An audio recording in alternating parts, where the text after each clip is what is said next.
এই মাদারবোর্ডটার প্রবলেম ছিল অন করার পরে পাসওয়ার্ড চলে আসতেছিল। তো সেই পাসওয়ার্ডটা আমরা রিমুভ করে ফেলছি। আমি যদি এখন এইটার বায়োসটা দেখাই, দেখেন মডেলটা এখান থেকে দেখা যাচ্ছে আসুস টাফ গেমিং A520+2। এটা অবশ্যই সাইড দিয়ে মডেলটা দেওয়া আছে। অন করার পরে আমি সেই স্ক্রিনটা আমি সাইড দিয়ে দিয়ে দেবো যে অন করার পরে কীরকম পাসওয়ার্ডটা আসতেছিল। অনেক মাদারবোর্ডে আমাদের এই ধরনের প্রবলেম হয় যে আমরা পাসওয়ার্ড দিছি, পাসওয়ার্ড পরে নিজেরাই ভুলে যাই, পরে অন করার পরে ঠিক এইরকম ইন্টার পাসওয়ার্ড দেখা গেল পাসওয়ার্ডটা আসতেছে কিন্তু আমরা পাসওয়ার্ড দিলে সেখানে ইনভ্যালিড আসবে, এরকম আসবে যদি আমাদের পাসওয়ার্ড না মিলে, তাহলে সেক্ষেত্রে কিন্তু মাদারবোর্ডটা সামনের দিকে আগাবে না। তো সেক্ষেত্রে আমরা কিভাবে বায়োসটাকে মানে এই পাসওয়ার্ডটাকে ব্রেক করতে পারবো সেই বিষয়টা নিয়ে আজকের মূলত ভিডিওটা করব। তো এই ধরনের প্রবলেমগুলো কিন্তু খুব ইজিলি সলভ করা যায়, এগুলো আপনারা নিজেরাও করতে পারবেন। তো কিভাবে এই প্রসেসটা করতে হয়, কিভাবে এই কাজটা করা লাগে সেটা নিয়ে আজকের মূলত ভিডিওটা করব। যে পাসওয়ার্ডটা অ্যাকচুয়ালি হয় সেটা হলো বায়োসে পাসওয়ার্ড পড়ে। বায়োসটাকে আমরা কি করতে হয়, নতুন করে প্রোগ্রাম করলে কিন্তু পাসওয়ার্ডটা ভেঙে যায়।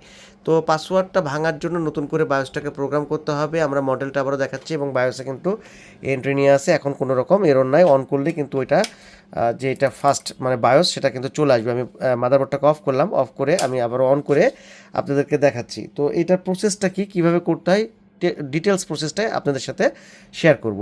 তো আমি মাদারবোর্ডটা অন করছি এবং আমরা ডিসপ্লে দেখার চেষ্টা করব, ডিসপ্লে কী আসতেছে নাকি পাসওয়ার্ড আসতেছে সেই জিনিসটা আমরা দেখব। তো এই ধরনের প্রবলেমগুলো কিভাবে বায়োসটা প্রোগ্রাম করতে হয়, কিভাবে ফাইলটা আমরা ডাউনলোড করব নেট থেকে, সব কিছুই। তো এই যে বায়োস এখন পুরোটাই ক্লিয়ার হয়ে গেছে, কোনো রকম কিন্তু পাসওয়ার্ড নাই। তো এটা কিভাবে আমি এই পাসওয়ার্ডটা ভাঙলাম আসেন সেই বিষয়টাই দেখাই। তো সেটা করার জন্য আগে আমাদেরকে বায়োসটাকে প্রোগ্রাম যে করতে হবে, বায়োসটাকে আমরা চিনবো যে বায়োসটা কোথায় আছে। এই মাদারবোর্ডের বায়োসটা ঠিক এই জায়গাটাতে আছে। তো এটা হলো বায়োস। এই বায়োসগুলোকে খুব সহজে এরকম সকেট দ্বারা কিন্তু প্রোগ্রাম করা যায়। এই চিপগুলোকে খোলারও প্রয়োজন হয় না। এটা শুধুমাত্র প্রোগ্রামার দিয়ে এই সকেট দিয়ে যদি এভাবে দেওয়া যায় তাহলে এটা রিড করানো যায়। তো আসেন আমরা ফাইলটা কিভাবে পাবো সেই জিনিসটা আমরা আগে দেখব। তো ফাইল নেওয়ার জন্য আমাদেরকে ক্রমে যেতে হবে, ক্রমে গিয়ে আমরা মডেলটা লিখব। শুধু এই মাদারবোর্ডের কথা বলে না, যে কোনো মাদারবোর্ডে যদি বায়োস লক হয়ে যায়, আপনাদের বায়োসের প্রয়োজন হয়, তাহলে সেক্ষেত্রে কী করতে হবে, ক্রমে গিয়ে আমরা জানি যে মডেলটা লিখে সার্চ দেব। তো এটা হলো টাফ গেমিং A520+2, আমরা দিয়ে সার্চ দিয়েছি, সার্চ দিলে এই পেজটা আসলো, এটা হোম পেজ আসলো। হোম পেজ আসলে দুইটা আপনার ড্রাইভার অ্যান্ড টুলসে গিয়ে দুইটা জিনিস পাবেন। একটা ড্রাইভার অ্যান্ড টুলস, মানে এই মাদারবোর্ডে যদি ড্রাইভার লাগে, সাউন্ড, ল্যান, ইউএসবি এসব যদি লাগে তাহলে ড্রাইভার অ্যান্ড টুলস, এবং বায়োসের যেহেতু আমাদের প্রয়োজন এই জন্য আমরা কি সিলেকশন করব, বায়োস অ্যান্ড ফার্মওয়্যার। তো এটা সিলেকশন করার পরে ফার্স্টে যে জিনিসটা আছে, ফার্স্ট মানে আপডেট ফাইলটা আমরা নেওয়ার চেষ্টা করব। তো আপডেট ফাইলটা আমরা দেখতে পাচ্ছি এখানে হলো 26, এটা হলো ফেব্রুয়ারি 3, এবং এখানে কিন্তু একটা খুব গুরুত্বপূর্ণ জিনিস, সেটা হলো TGA.cap। দেখেন ফাইলের নামের পরে .cap আছে, তার মানে যে ফাইলটা দিবে সে ফাইলটা কিন্তু আপনার যদি কোনো কারণে সরাসরি প্রোগ্রাম করি আমরা, তাহলে কিন্তু ফাইলটাতে ডিসপ্লে আসবে না। এটা কিন্তু আমরা অনেক সময় ভুল করে ফেলি, এই .capটাকে প্রোগ্রাম করে ফেলি। এখন .capটা অ্যাকচুয়ালি কী হয়, .capটার সাইজটা বড় থাকে। আমি এটা যেহেতু প্রোগ্রাম করলাম, অতএব আমার কাছে টোটাল ইনফরমেশনগুলোই আছে, আমি আপনাদেরকে শেয়ার করতেছি এই বিষয়টা।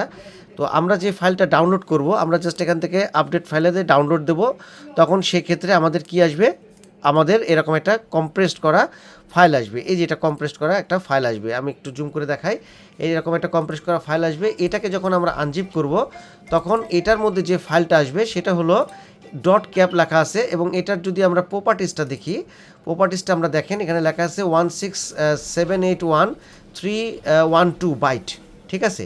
তো এইটা 16 MB, বাট এটা কিন্তু অ্যাকচুয়াল 16 না, অ্যাকচুয়াল 16 হবে 16777.216, আমি দেখাচ্ছি। তো যখন আমরা ফাইল প্রোগ্রাম করব তখন অবশ্যই সেই ফাইলটা কত প্রপার্টিস হবে সেটা কিন্তু আমাদের দেখতে হবে। 16777.216 বাইট, এটা 16 MB। এই ফাইলটা প্রোগ্রাম করার মাধ্যমে এই যে পাসওয়ার্ডটা আছে সেই পাসওয়ার্ডটা কিন্তু আনলক হয়ে গেছে। তাহলে সেক্ষেত্রে আমরা কি কাজ করব, আমরা ফাইলটাকে ডাউনলোড করব। ডাউনলোড করার পরে এই যে ফাইলটা, যে ক্যাপসুল ফাইলটা আছে, এটা যখন জিপ আসলো, জিপের পরে এটা আমরা আনজিপ করব।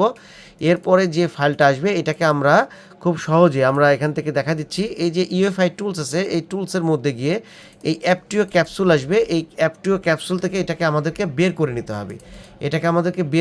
হবে। এই বের করে নিয়ে আপনি যেখানে সেভ দিবেন, যে নামে সেভ দিবেন সেটা হবে অ্যাকচুয়াল সাইজ, ঠিক আছে।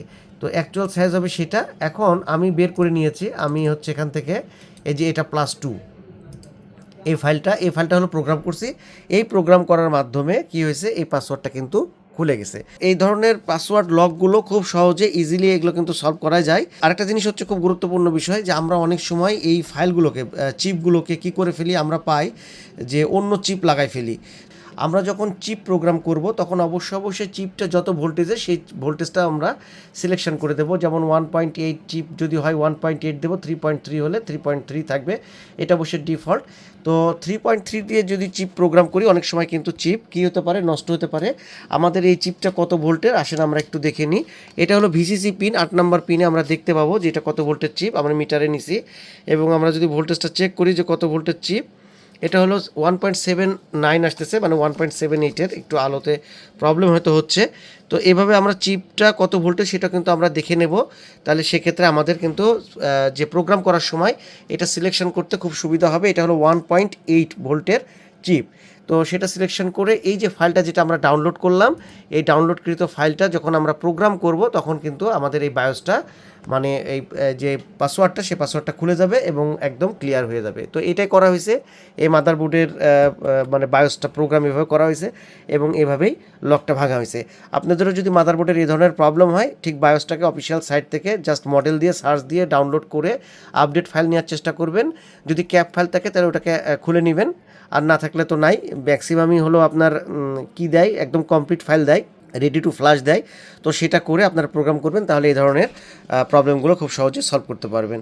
তো এইটাই ছিল আজকের ভিডিও। আসুস টাফ গেমিংয়ে 520-এর যে পাসওয়ার্ড আনলক প্রসেস সেটা দেখানোর চেষ্টা করলাম। কেমন লাগলো আজকের ভিডিওটা আমি জানি না, যদি ভালো লাগে তাহলে অবশ্যই ভিডিওটাতে একটা লাইক দিয়ে দিবেন। আর আমাদের এই ছোট্ট চ্যানেলে আপনারা যারা নতুন এখনও সাবস্ক্রাইব করেননি অবশ্যই সাবস্ক্রাইব করে পাশে থাকবেন। তো কথা হবে গাইস অন্য কোনো ভিডিওতে, সে পর্যন্ত আল্লাহ হাফেজ, আসসালামু আলাইকুম।